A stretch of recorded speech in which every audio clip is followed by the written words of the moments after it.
বাড়িতে বাচ্চা থাকলে বাচ্চাকে একাদশীর দিন এভাবে ঝরঝরা সাবুর পোলাও বানিয়ে দিন, দেখবেন বাচ্চারা খুব পছন্দ করবে। একাদশীর দিন ভাতের কথা বলবে না একবারও।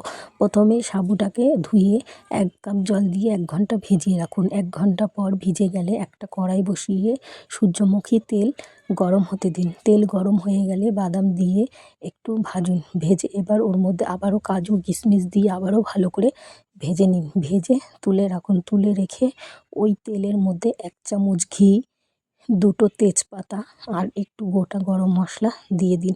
দিয়ে এবার একটু লাল হয়ে গেলে এবার ওর মধ্যে আলু আর গাজর কেটে রাখা দিয়ে দিন। দিয়ে 1 চামচ লবণ দিয়ে আবারও ভালো করে নেড়েচেড়ে ভেজে একটু গা নরম করে এবার ভিজিয়ে রাখা ওই সাবুগুলো দিয়ে দিন। সাবুগুলো দিয়ে এবার ভালো করে নাড়ুন। নেড়ে চেড়ে যখন সবজি আর সাবু এক হয়ে আসবে তখন 1 চামচ চিনি দিয়ে দিন। চিনি দিয়ে এবার ওই ভেজে রাখা বাদামগুলো দিয়ে আবারও ভালো করে নাড়ুন। নেড়ে চেড়ে যখন হয়ে আসবে, মিক্সড হয়ে যাবে, তখন নামিয়ে বাচ্চাকে দিন খেতে। বাচ্চারা খুব পছন্দ করবে। শুধু একাদশী বলে না, যে কোনো উপবাসে খাওয়া যাবে।